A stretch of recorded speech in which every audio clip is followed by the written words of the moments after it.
This is Saul Luckman, and this is an uncensored chat on Saul Luckman Uncensored. I have William Bullock with me today. He is a certified clinical hypnotherapist, a photographer, and a man of various talents and areas of expertise. I invite you to check out his Substack. Actually, he has two Substacks.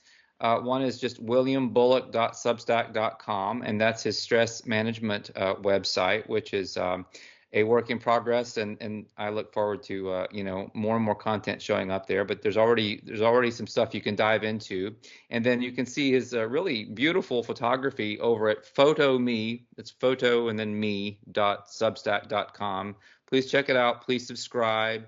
And the other website I'll give you for William is williambullock.com.au, and that's more of his hypnotherapy official website. So please check him out and say hello, and see if you'd like to reach out and make a connection there. So thank you for joining me today, William. I really appreciate you reaching out and saying hello after you read my book. It's a great pleasure, Sol. It's really nice to meet you. And as I said earlier on, I really enjoyed reading it. It opened up some new things for me, and also reminded me of work that I've done over the years. Yeah, so we're talking about this new book of mine. It's called Get Out of Here Alive, and it's subtitled Inner Alchemy and Immortality. And it goes into a lot of aspects of consciousness, energy medicine, shamanism, inner alchemical techniques, our relationship to whatever this place is where we all live, and maybe how to go beyond it in some way. So it was interesting after William read it, he was really gracious. He gave me a review, and I was going to just share what you had to say as a kind of departure point, if that's all right with you. So go ahead. I don't know that I have the whole thing, but I'll read a little, at least a snippet of it. So it was a very nice review, very kind and generous. You said that there is a lot to unpack in this book. Its innate positivity and many included useful references and techniques offer neophytes and the more experienced traveler some useful insights, while encouraging your own experimentation and individuality. Saul beautifully weaves a plethora of concepts and authors into a complex but achievable journey of inner space growth. So, William, thank you for that. My first question to you would be, how did you discover me or this particular book? Well, once again, Substack. That's where I found you. That's where I found it. I'm not exactly sure how I stumbled across you, whether it was your marketing, but somehow I got it, and there was that offer of the free book for a review, and I thought, well, this is good. It sounds interesting. I liked what I'd read, and so I got the preview first of all, and then the whole book, and it just, as I said, it basically just triggered a whole bunch of really positive thoughts and memories for me from my experience and the kind of work I do. And I think there are some quite interesting similarities between what we do and how we do it, and our general thinking. And so that was what inspired me, and I read it straight through in a I think it took me 3 days in between all the other things that I do, and it was wonderful. So yeah, I think you deserve it. But yeah, there's lots of fun things to unpack, as we said. Yeah, I like that word. I always love that word. That was something that I think I first heard back in like my English classes way back in the day, and it just kind of stuck with me. I love the idea of kind of having a suitcase full of really interesting things to start going through. So if we want to start unpacking it along a certain direction, what would be at the top of the list for you in terms of I guess jumping off points? Okay, a couple of things. I guess internal alchemy is how I would have put it. I think you term it slightly differently, but for me, I've always looked at it as internal alchemy, and that process, I guess, is working on yourself to work with your state of mind, your physical being, your spiritual being, if you like, whatever that means, to find your point of stability and focus to deal with this intriguing world that we're currently in. So that's something, and I really love the word that you've. I'd never heard it before, but inner stand, and I thought that was a great word. Things like that triggered it a lot for me. The other thing that I also found really interesting was, I guess, that idea of the societal dragon, you call it. I've always called it the watcher, like society's watcher, if that makes sense. It's like this egregore or this thought form that monitors, in a way. It sort of sits above us as we fear life or whatever, and all those sort of crossover aspects. Does that make sense? Sure. Yeah, I do talk about egregores, thought forms, tulpas, quite a bit. The dragon, as I conceptualize it, is not, at least is not initially a tulpa or an egregore. It is initially a creature from the dream world. Mm-hmm. A kind of apex energy predator, basically. And it came here and essentially commandeered our world and turned it into a kind of energy farm. So it's a micromanaged energy farm, always kept in a certain amount of imbalance so that we have emotions that it can then harvest the energy from. That's the whole concept. Now, I think people's attempt to understand the dragon over the many centuries and in the various cultures around the world have given it aspects of being an egregore or a tulpa, because that's our consciousness being put on top of this pre-existing thing, and then it begins to kind of change shape or whatever it might be based on our perceptions of what it is. So whether we call it the devil or Lucifer or Beelzebub or Ahriman, whatever names we give it, those all color it and add to the kind of egregoric gestalt that is being created. Yeah. No, I think that's right, and it's just intriguing how we unconsciously often fall into the trap of going along with that, even though intrinsically we don't want to do that. Right.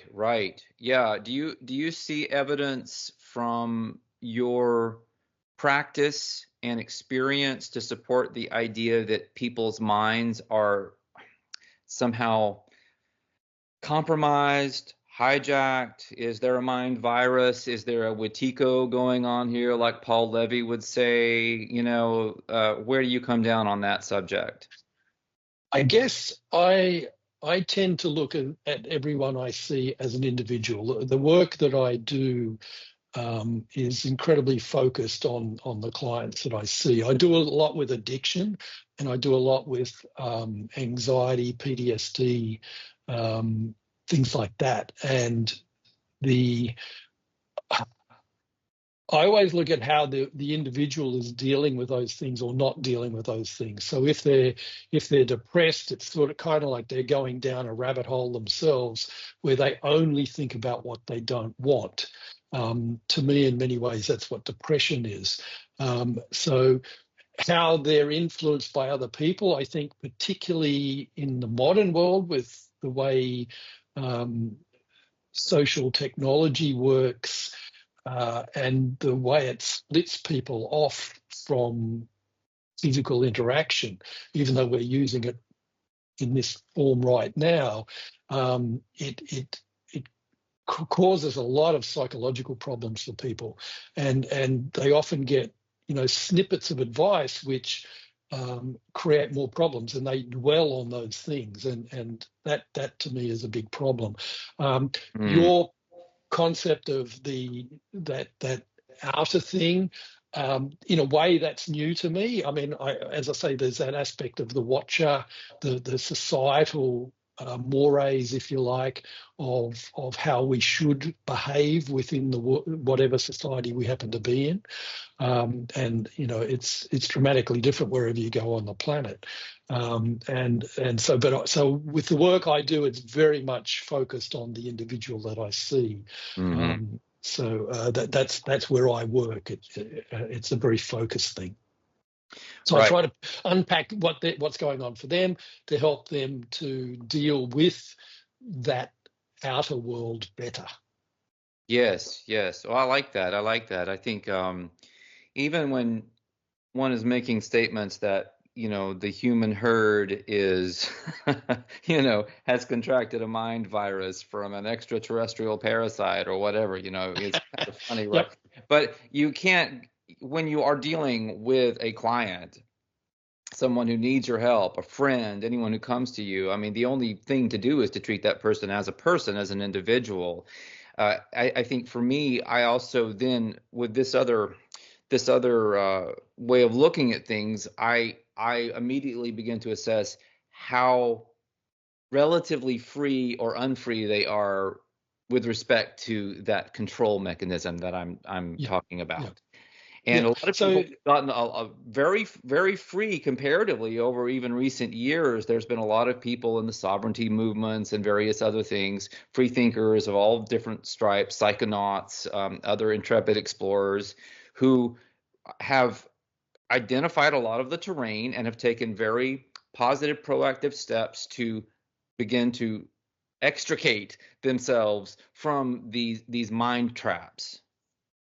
indeed, and I think that is uh, really important, and to look within to see, to find your center, to work from your internal energy and radiate out rather than sucking it all in from the outside. I mean, you've got a background in Qigong from memory, amongst other things. I'm intrigued, I guess, to know a bit of your history, how you started getting along in this area. Yeah, well, I don't know if you recall in Get Out of Here Alive, I mentioned regenetics and potentiation and the fragmentary body. So this is a story I've told a million times, but it'd be good for you to have a little bit of background. I was a graduate student working on a PhD um, in literature, and I got sick when I got certain recommended interventions for travel, and got very Uh-huh. ill with an autoimmune condition. And then I ended up having to drop out of graduate school, and I spent the better part of a decade just going from one treatment to another, trying to figure out what was destroying my health and trying to get better. And I eventually got into Qigong, I got into allergy elimination technique, and then other forms of energy medicine, and I began synthesizing. My mind is just a really major synthesizing instrument for me. So I began synthesizing a lot of this data and looking at genetics, DNA, the relationship between different sounds and different parts of DNA, different parts of the bioenergy field, the aura, whatever you want to call it.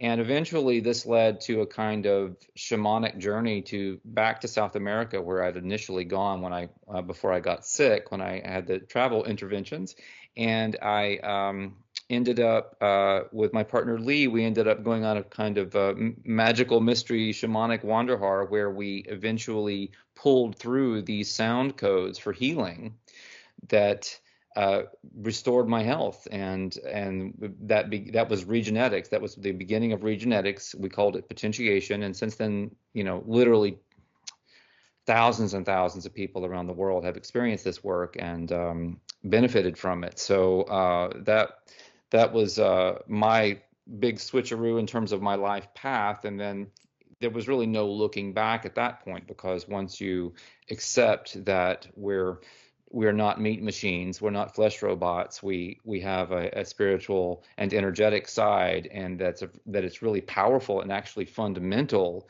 and that we are, that consciousness is not just located in the brain, that there's something else going on there. The brain is some kind of antenna or receiver. When you begin to look at the world this way, it gets a lot more interesting, but a lot bigger and more complicated too. So, therefore, one must do one's research until you realize that at some point that research is ultimately a run around itself. You can just stay researching things forever. I call them info heads. There's always all these info heads. We've dealt with info heads forever, and info heads always want more information, but they never want to do the thing that you're trying to do to help them. It's ridiculous. So when I got into the shamanic and inner alchemy type of work, which grew out of these other things, it just led to the writing of the last couple of books that I did. One was called The World Cult and You, and it was a look at the dragon, which I call the Great Parasite, and a look at the kind of the way the world is sort of a cult, a pyramidal type of cult where energy is tracking upward. Energy, resources, funds are always going to the capstone, the top of the pyramid. And then in this book, in Get Out of Here Alive, I took that in a more kind of self-help direction, where what do you do about this situation? How do you actually use the situation of the world cult as a catalyst for inner growth? Mm-hmm. Yeah, interesting stuff. Just to give you a bit of background about me. My father was a hypnotherapist. He was very innovative here in Australia in the 60s and 70s and 80s, and so I sort of grew up with a dad as a hypnotist, and even from an early age, I realised that he was sort of giving me the concept of having a positive mental attitude and over a negative mental attitude. And to me, so much of it has to do with that mind-body connection. How we think, has so much to do with what happens to us. And if we can think in a positive way, it can make an enormous difference. It can be incredibly healing. And later on, I never wanted to be a hypnotist. I wanted to be a fashion photographer. That was my goal as a teenager. But through that process, I suppose, I got involved in Kabbalistic magic and was trained in that to some degree. This is the internal alchemy side of things.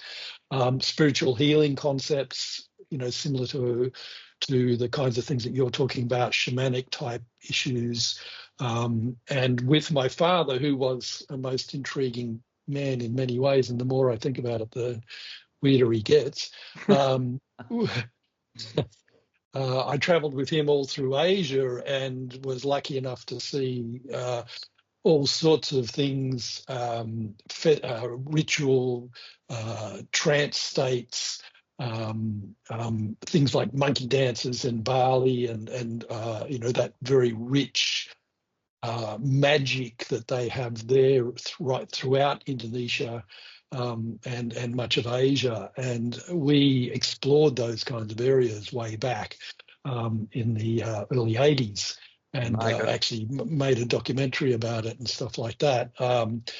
And always looking at it from the point of view of a hypnotherapist or a hypnotist, how can we incorporate these things into what we do? There was a very famous film called Mondo Khan way back in the 60s that I think inspired my dad. It's terrifying and really weird to watch if you get a chance, but that influenced him a lot and ultimately it influenced. It's called Mondo Khan, Mondocane. Okay. And it's weird as anything, but it sort of dramatized a lot of these kinds of things. And the videos and things that we shot later on were influenced by that, but looking at it from a very different point of view, a more practical point of view, I suppose, in how to use this ancient knowledge in the modern world, if you like. But because of trance states and things like that, altered states of consciousness are key, and particularly with how you think, how you feel, and that's where the aspects of hypnosis and the work that I do sort of comes in. Hmm. But it sort of ties in. See, my background goes into things like Sufism, and various aspects like that. And that was another thing that intrigued me about your book, was your remarkable cross-referencing between various things, from Martha Graham to Sufism to South American shamanism. I thought it was really interesting. Oh, cool, great, yeah. I yeah, there's a lot to be said about this whole idea of the the way our thoughts impact us. I was going to point out that one of the aspects of the inner alchemy that I begin introducing in this new book, and that I'm also taking to different places in pragmalchemy, which is the practical inner alchemy that I'm teaching on my Substack, where people can go and actually begin doing body work and breath work and visualization work to heal themselves and to take their consciousness and their energy to totally different levels. But the one of the hallmarks of that work is that you begin to learn how to induce trances, self trance, in a kind of dreaming awake mode. That's a very shamanic terminology, where you're not necessarily beating a drum or repeating mantras or taking drugs. You're not doing any of those things actually with this type of inner alchemy. You're literally just learning how to increase your power and use the power to elevate your ability to focus, to willfully create that trance state, and then to Yeah, use the trance state to project into different realities, different places, different possibilities, which can include a reality in which your body is healed, for example. yeah, And then you absolutely. and then by connecting with that reality, you can actually, through a process of sympathetic resonance, invite that projected uh, imaginative reality into your real reality and have them actually connect. Absolutely. And to me, my terminology is self-hypnosis. They're the words that I use. And there are a lot of hypnotherapists all through America and all over the world. Um, and that kind of work, the more astute hypnotherapists, and I mean, hypnotherapy is just a term, it's like what you're describing. We all have different ways of describing these things, but it's the work in the end. And those kinds of things that you're talking about are exactly the kinds of things that I do with my clients. I encourage them to find a way to deal with their stress by creating another possibility. For example, if someone has some sort of PTSD or a severe problem that occurred in the past, if they can find some way to travel back and look at it from where they are now, that they survived whatever it was, and to then talk to their younger self, if you like, and help that younger self to deal with whatever it was, to give them the energy that they needed that they didn't have, or the understanding that they didn't have at that time, and they can make an enormous difference. And then you can also project that out into the future, and using imagination, if you like, or trance states, or however you want to describe it, uh, do a kind of a future healing, and exactly what you're talking about. There's that incredible crossover with where we're at. No doubt, yeah. The technique that I actually teach in this book, which was inspired by John Kreider's amazing work in Inner Alchemy, I'm actually just doing a kind of synthesis and my own take on it in a way.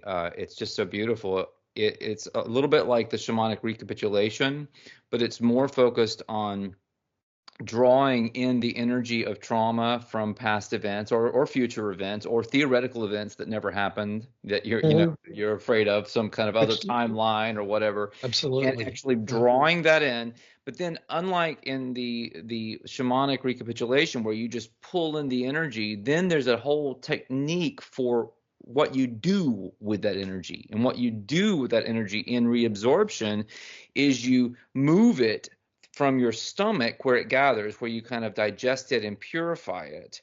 You move it down into the solar plexus area, into an area behind the belly button, where you then, and in women it would actually be the womb, but in men it's that area that I just described, where Mhm. you then pack it with the power of your imagination. You kind of pump it and pack it, and you just do this.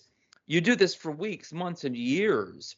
And Yeah. eventually, the theory is that this is actually what the philosopher's stone is. That when you pack it enough, it crystallizes and it begins to reify like egregorically or like a tulpa and become a thing that is like a nuclear battery pack for whatever Mm. you want to do, including rejuvenation, including miracles, including inviting abundance, all kinds of, healing feats that one could do. You can use it very Yeah. selfishly. You can use it selflessly. From the inner alchemy perspective, you don't want to just waste it. You want to actually cultivate it and increase it so that you can have the possibility of having an alternative to the normal way that people die. Yeah, sure. Yeah, and it's that focus, it's and that positivity and doing that work, is really interesting. And it's sort of reminiscent to some degree of Tibetan Buddhism and the work that they've been doing. The Tibetan uh, Buddhist monks have been doing this kind of manifestation work for a very long time. Absolutely. Um, and so that uh, and that to me Tibetan Buddhism is kind of like self psychology. It's not like many other forms of practice. They do look at it differently. There's that Zen aspect of it as well. Zen, the higher Zen masters are sort of in that same sort of zone, if you like, of what they're doing. And again, in South American Ruiz, people like that, Castaneda, you mentioned in the book, you know, and it's that interesting thing about bringing it to the people rather than hiding it, making it accessible in relatively simple terms, because often it gets too complexified to be practical for people who haven't, dare I say, gone through the gate. Mm, If mm. that makes any sense, I've always had this thought that there's like this. You get to a certain point of personal development where it's like you walk through a gate. I don't know if you've got them in the States, but at the zoo here in Sydney, there used to be this rotating gate and it had all these bars. And when you were leaving the zoo, uh, which is a metaphor in itself, um, um, uh, you once you got to a certain point, you couldn't go back. So if you changed your mind, you were stuck and you had to leave the zoo.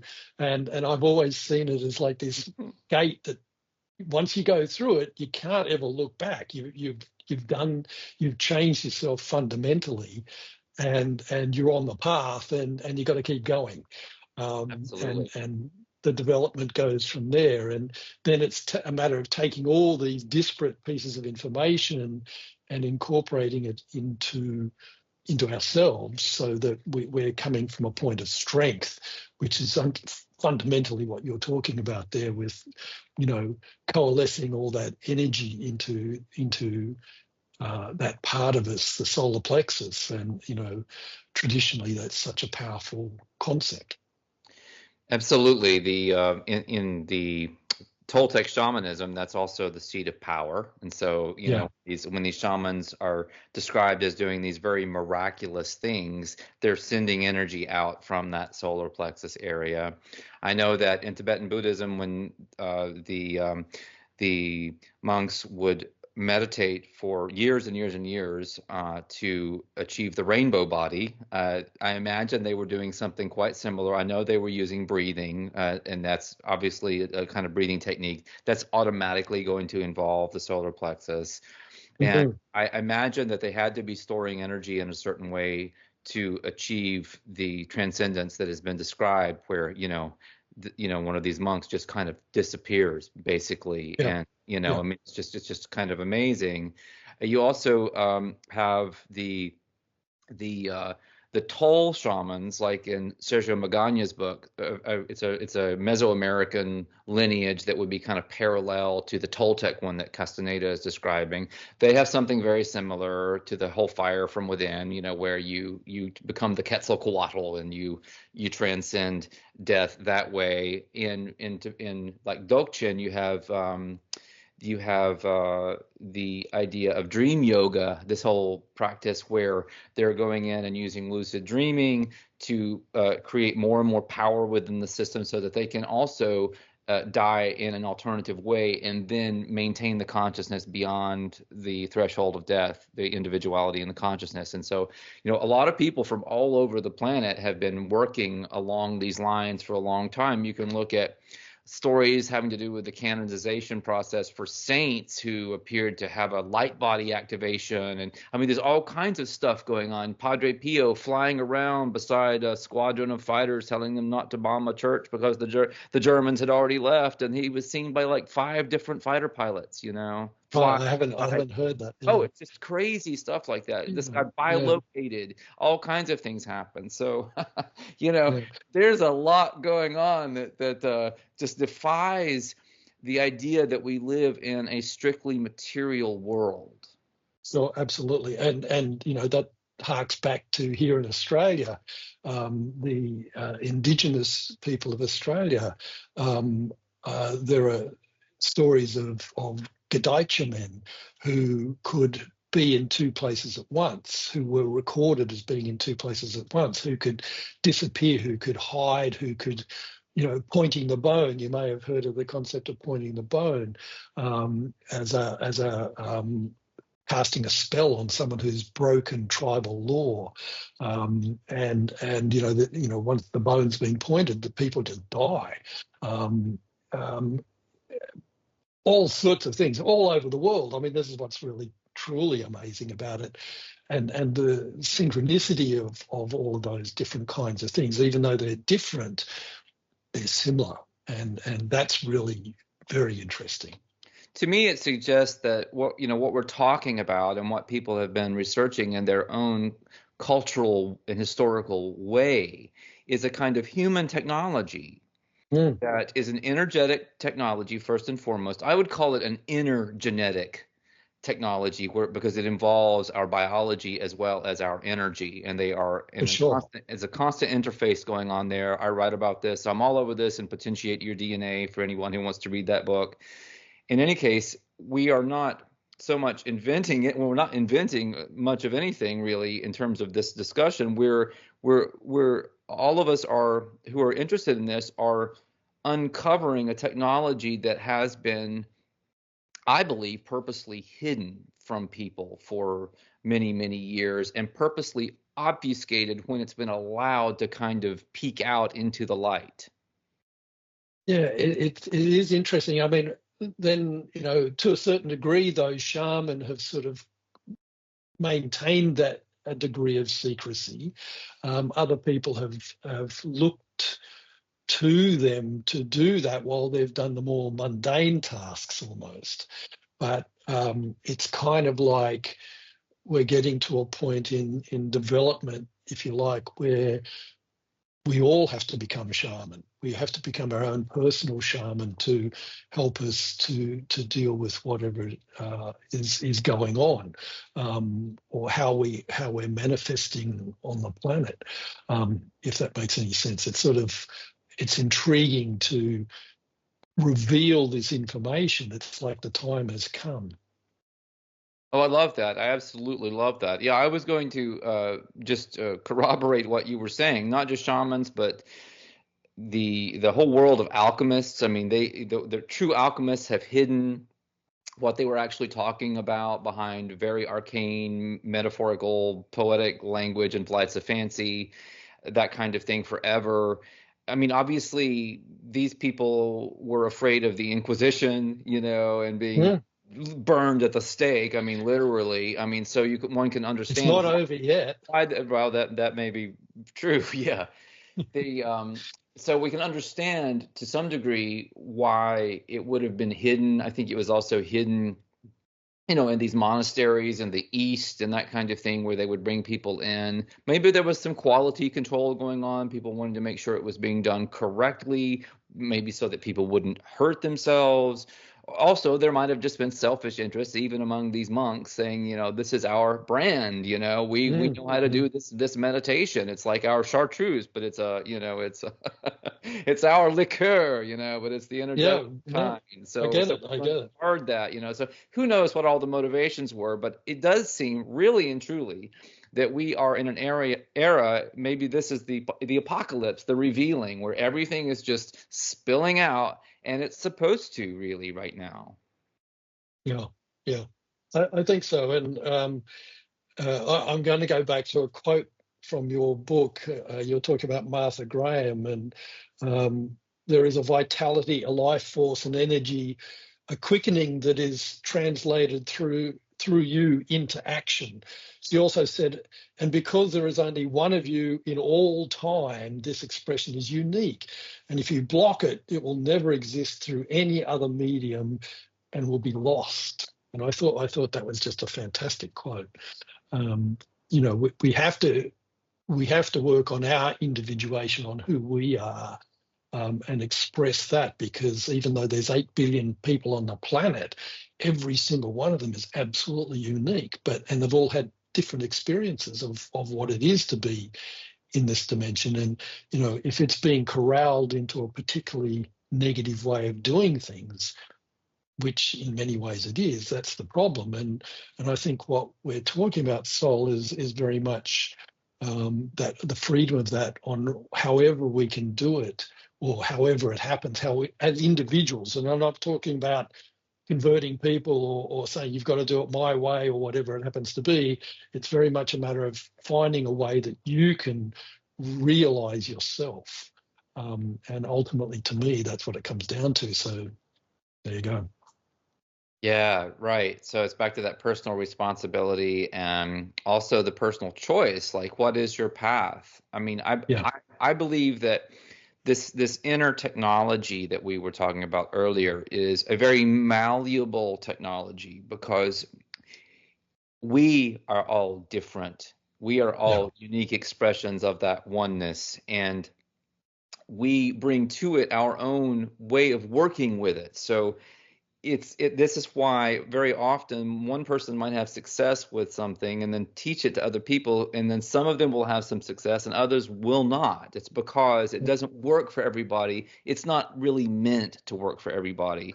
And in fact, Absolutely. people are meant to even look at a failure with a technology like that and look at where things went wrong from their own perspective, as their own responsibility in a way. It's like, why didn't this work for me? People are always saying, oh, it didn't work for me or whatever, and they blame whoever Mm. gave it to them, right? But really, it's like, how did my energy not interface with that to get the same results that this other person? What do I need to look at in me, and how do I need to change my approach to achieve what I'm trying to achieve? And this gets back to hypnosis, self-hypnosis, and other types of positive mental self-programming. Yeah, absolutely. And I think, like meditation, so many people almost feel obliged to meditate, and, that could be another term for relaxation, another term for self-hypnosis or hypnosis. But the concept of meditating or mindfulness, and people say, oh, it's so hard. I tried to meditate, but I couldn't do it. But meditation is something that you let happen. It's not something that you make happen. It's not going to happen overnight. You have to practice it. Like anything that you want to get good at, you've got to practice. I mean, I've been doing forms of meditation since I was about 14, and probably earlier, but 14 is what I can remember Wow. practicing and doing it. But every time I do it, it's different. It's not going to be the same. And there've been moments where I've had incredible insights, and then there are times where you just can't get into the right frame of mind or right state because of whatever else is going on. but it's that perseverance that's important. It's like the I Ching says, perseverance furthers. You keep walking the path, and again, it comes down to once you've gone through that gate. I always like to look at it this way, Sol. You never have to worry about anything happening because something always will. The universe, whatever you want to call it, always throws things at you. You get to a certain development, and then it says, okay, well, you've got that together. Now try this. And I think that's a really exciting aspect of it. But having the tools to be able to deal with those new challenges is what it's about. And so many people struggle with that for whatever reason, and so it's a matter of finding ways to come back and center yourself to work on the solar plexus in general terms, to re-stabilize yourself, if that makes sense. Sure, it really makes sense. I know that with Pragmalchemy, I'm really bringing a whole body work element to the table where you're taking a block of wood, a kind of specialized yoga block of sorts, and lying on it and bringing it into the solar plexus, standing on it, putting your forehead on it, kind of opening up the whole third eye area, decompressing the fascia in all of these areas that have just kind of tightened up as we age and as we're stressed. And people don't realize that these areas can be released, expanded. Our posture can change from this, our gait can change, we can breathe better, we can think better, our mood can shift just from doing these physical types of things. It's really amazing. I love energy. My work has been about energy healing, self-healing for so long, but I've also always been fascinated by body work, and I have experienced a lot of different kinds of body work. I've done some body work myself, and for a long time I've been doing block therapy, which inspired certain aspects of Pragmalchemy, and it's very, very powerful work. So, I would suggest to anyone out there listening to this that you can start into this territory from a lot of different positions on the map. You don't have to go through meditation. You don't have to believe in some kind of energy work or shamanism. You can get a block of wood and, like I'm teaching, and lie on it and use it in certain ways, and it will change your life. Yeah. And ultimately it comes down to keeping it simple. You can make these things so complex that they're unachievable. And that's not what it's about. It's more finding simple ways that work for you as an individual, that make sense, that allow you to grow, working from the inside out, rather than always thinking that it's coming from the outside in. Well, I love that. In this new book, I keep talking about going in to get out. Most people focus on the out, and they hope to someday go in. Yeah, but no, it all starts inside. It when you said that, it just triggered my memory from the book, and my thought at the time was, there's an album by the band Genesis from the mid '80s, called "The Lamb Lies Down in Broadway." Are you talking about carpet crawlers? Carpet crawlers, absolutely. That is amazing. You got to get in to get out. And that's rattled in my head my whole life ever since I first heard that song. It just went boing. That's it. You got to get in to get out. Yeah. Oh, it's amazing. And even carpet crawlers, to me, I know there's a whole story around that song, but interpreted from this conversation and kind of through this lens, it's like we're down in the carpet trying to see trying to see where we are, and we can't we can't get up out of the carpet because we're just a tiny little thing down in the shag carpet. So the only way we can actually transcend this is to go inside and use the inner sight, the inner wisdom, the gnosis, to transcend the carpet. Absolutely. And for anyone listening who hasn't heard that album, it's a double album in vinyl ways. but a truly wonderful record. If you can get your hands on it, it's quite enlightening in many ways. I would say it's one of my top 10 all-time favorite rock and roll albums. Have to agree with you. Absolutely have to agree with you on I that one. love that. That's great. Yeah, but that's Peter. I mean, that's Phil Collins is doing most of the singing on that, Phil Collins and Peter Gabriel, and Peter and Gabriel. Brian Eno is involved in that Yeah, as he well, is. of That's true. course. I always forget that, but it was. I guess it was Phil Collins singing that particular song that I'm remembering. Yeah, Yeah, it yeah, was yeah. his voice. Yeah, I know Peter. I'm pretty sure. It's crazy to think of Peter Gabriel and Phil Collins together in a band. That's just wild. Yeah, well, and being produced by Eno. I mean, remarkable stuff. I mean, and Eno's work in ambient music and stuff like that, which is, he changed created a genre of music, but very useful music for the kind of work that we're talking about here too. Oh, no doubt, no doubt.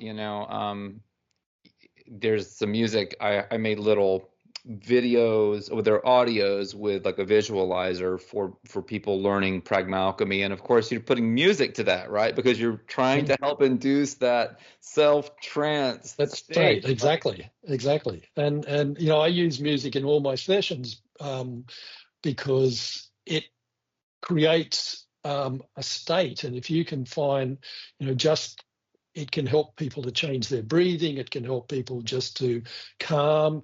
White noise, pink noise can make such a big difference, particularly in a troubled mind. There are lots of different ways that you can use the sound or whatever to help to deal with those things. So I mentioned in Get Out of Here Alive this idea that you could actually reabsorb traumatic events and help heal the trauma, and that could potentially have a positive impact on things like PTSD and related conditions, possibly OCD, that sort of thing. Do you agree with the basic concept that you can bring that back to you? You can reclaim what you lost back there? Absolutely. I think it's a very important way of working with things like PTSD, and you can get a better understanding as a survivor of someone who's had a really traumatic experience. I mean, I've worked with people who have been in war situations, either actively or just on the periphery, just been victims of those kinds of things. And it can make a huge difference to how they deal with their future, because it is such a huge problem. Mm. Right, right. I watch a lot of historical movies for whatever reason. I like that kind of thing. I remember reading an amazing book that back in the day called I think it was called Resurrection. It won the Booker Award. It was about World War One trauma, soldiers and all the mustard gas and all the craziness, and you know the this idea of kind of being damaged goods. I mean, in a way that applies to most of us in this world. We're all kind of beaten up, from kind of less than childhoods and bullying and other types of situations that we go through. I mean, I was bullied a lot as a young person, and that certainly leaves a lot of scars and Absolutely. trust issues and all those types of things. So, I know from personal experience that it's been extremely important to be able to put myself in a kind of self-hypnosis and a trance state to go back to actually see those things again, face them, and then take my energy back, take it back, like own it, not in some Yep. timid way, but very aggressively it's mine. Hey, that is mine. I'm taking that Yeah. back. I'm healing that wound. Otherwise, it's as if we're dying. We don't even know it because we think that everything in the past is just in the past. But really, in a way, there's no past, there's no future, there's just an eternal present. And we're just bleeding to death from 1,000 traumatic little paper cuts. Yep. And also that genetic aspect of it, in a way, that genetic memory aspect, that it changes our genes when we go through those stressful situations, but we're also victim, for want of a better term, of our ancestors' genetic problems and the issues that they went through before us, because it's in us at some level, No doubt. vibrationally. I figure, and that's a really interesting aspect of it as well. But what you're saying, the other I've found over the years, it's really important not only to do that healing that you're talking about with the things that happen, but to integrate the younger you into the you now. For example, sometimes those traumas that happened when we were very young or in teen years and things like that stopped us developing in many ways, or stopped us doing the things that we wanted to do or potentially could have done. And sometimes when you do that work and go back and do that healing, it's good to talk to the younger you and say, okay, now that you're free from that trauma, what is there that you wanted to do that you haven't done? How can you express that, a hobby or an interest or research, that you didn't do because you were stifled at that time? That's a really good thing to point out. I completely agree. It's like recovering just lost aspects of yourself. Shamanic soul retrieval gets into this type of thing. It's just a very Yep. important to do, and it can be done by oneself for oneself. You don't necessarily need someone to do it for you, though having a guide, having a mentor can be very helpful as well. Oh, absolutely, absolutely. I mean, for the kind of people I work with, they I often see people as a last resort. On my website, my hypnosis website, it says, um, you know, I can't remember what it says, but it's something like, do hypnosis first, not as a last resort. And so Right. many people, they say, I've tried everything. I've been a psychologist, I've been a psychiatrist, I've been to doctors, I'm taking drugs, I've been doing this, I've been doing that. You're my last hope, and you go, thanks, no pressure. No And, pressure. I've had the no same pressure. thing, William. Yeah, yeah. I've just had just really broken people coming to me, for years and years and years who, were broken before they got put through the meat grinder of the medical establishment and the clinical psychology and psychiatry establishment. It's just such a difficult environment for a lot of people. Certainly sensitive people don't fare well in that environment typically. And Yeah. so, yeah, And there are some fantastic, psychologists and psychiatrists that truly are some amazing people. But, a lot of them aren't trained sufficiently or don't have enough experience in reality or whatever that means, life experience to be able to deal with the people who walk in the door. They haven't experienced enough of their own lives to know what to do. I was really lucky in my early days, in my early 20s. I became a psychiatric nurse, and I actually worked with a lot of old soldiers. And in those days, back in the mid 70s, I was nursing guys who'd been in the Boer War. oh It my was, they'd been in psychiatric hospitals since the Boer War. goodness. Um, and the First World War and the Second World War and the Korean War and the Vietnam War, and I saw this incredible cross section, and that whole thing of it was shell shock in the First World War, then it became war neurosis, and then it became PTSD, and there's this development. But now people realize that there's a lot of different ways of getting PTSD, Hmm. it wasn't recognized, and we are, society is developing in that way, but you know it, it, it, this has been a big problem for humans for a long time. No doubt. Yeah. You can see even in literature, you run into characters back in, very early literature that, you know, you just wonder what was the inspiration behind those characters, like even like someone like Don Quixote, like what's going on in this 16th century novel. Mm. There's a lot of very strange mental activity happening there, and there's just lots of different characters in Dickens and in other places, certainly predating the 20th century, where you can say, well, that really sounds a lot like PTSD or Yeah. OCD or some other Neurosis. neurosis, some other diagnosis. I know there was the Mm. catch-all, kind of the idea of the female hysteric, which is about as Absolutely. to me, Yeah.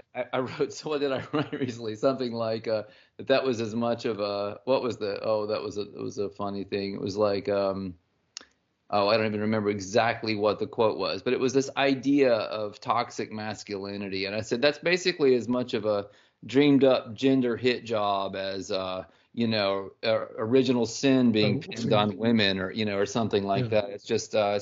the new wave, the reversal. Yeah. And unenlightened beings, they want to push that down. It's a control trick. It's a taking control thing. Oh, It's the dragon, an aspect of the dragon, if you like. it absolutely is. Well, this has been really fun. It makes me want to have another conversation down the road. I know Oh, I love feel to. like we have a lot of things we could talk about. Yeah, I So think so. Well, I think we scratched the surface vaguely. vaguely, that's right. I know. I mean, I see, your wall behind you, and I'm like absolutely fascinated by that entire wall. I bet we could have like an hour-long conversation on that wall. Pretty much. Yeah, yeah, I've got a room Yeah. kind of like that people walk into and Yeah. they just go, "Whoa, this is Yeah. Well, crazy." you can only see a small section of it, but the masks, they're masks, and we all wear masks in different situations. We have to for survival, and but they're important ritually in all sorts of different cultures. No doubt. Yeah, I've been fascinated with masks, and I have a small collection myself, and that's one of the first places I go to when I go to a museum is that antiquities part of the museum and check out all the So, masks. so Fascinating. yeah, it has been great fun. And I'm more than happy to have another chat some point down the track. Well, let's do that. Let me just remind people to please check out williambullock.substack.com. That's in our little neck of the woods. I'm at saulluckman.substack.com, so you can subscribe to both of us and see what we're up to.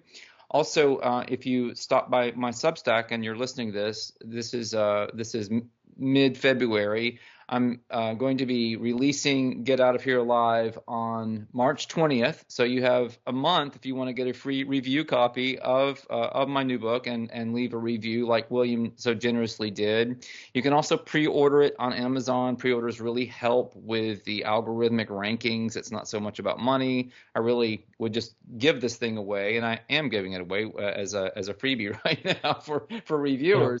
But I really Thanks. I could use your help. So I really do appreciate all the support I've been given, including your support, William. Thank you so much, and thanks for your time and for getting up and joining me today. No problem at all. No, it's been very great fun. Great fun.